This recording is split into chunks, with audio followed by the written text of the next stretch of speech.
Uy, yun na si Mama. Alis na kayo. Ano? Lagi kayo nandito? Ano kayo? Wala ba kayong sariling bahay? Nagkasakali, lagi mo pinapagalitan niya anak mo.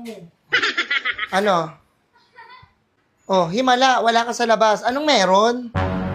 Diba? Anong meron? Ba't ka nandito sa loob ng bahay? Isang malaking himala. Diba?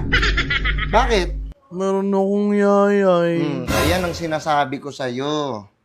Diba? Pumipirmi ka lang sa bahay pag nagkakasakit ka. Oh, shit! O ngayon, asan yung mga kaibigan mo? Ipapagamot ka? Ipapagamot ka ng mga yan! Huwag kang umiyak, kasalanan mo yan.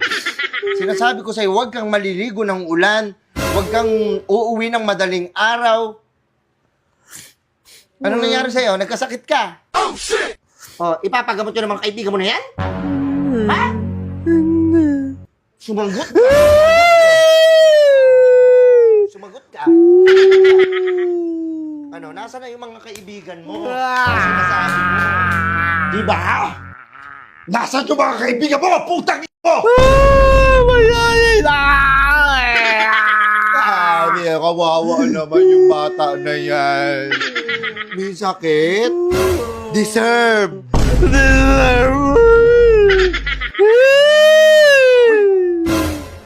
Ang ingay mo ha.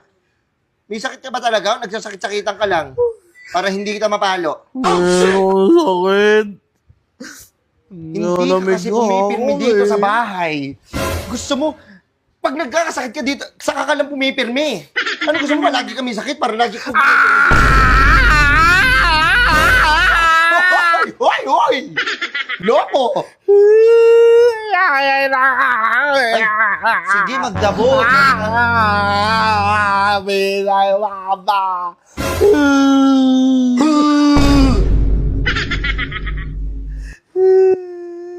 Ikaw pa tong matapang. Ikaw. Antayin mo ako dyan. May papakain ako sa'yo. Alam mo, kahit matigas yung ulo mo, kahit gaano ka kakulit, mahal kita. Why? Because you're my son. Lagi mo nga pinapalo. Kaya kita laging pinapalo kasi mahal kita. Pag wala akong pakialam sa'yo, ibig sabihin wala akong pakialam sa'yo, I don't care about your past. Diba? Pag walang paki sa'yo, magulang mo, kabahan ka dahil wala silang concern sa'yo. Kaya kita laging pinapalo, kaya kita laging pinagsasabihan, mahalaga ka sa akin. Hindi mo ba maintindihan yon? Kaya ako ginagawa lahat to, may purpose lahat to. Because I love you.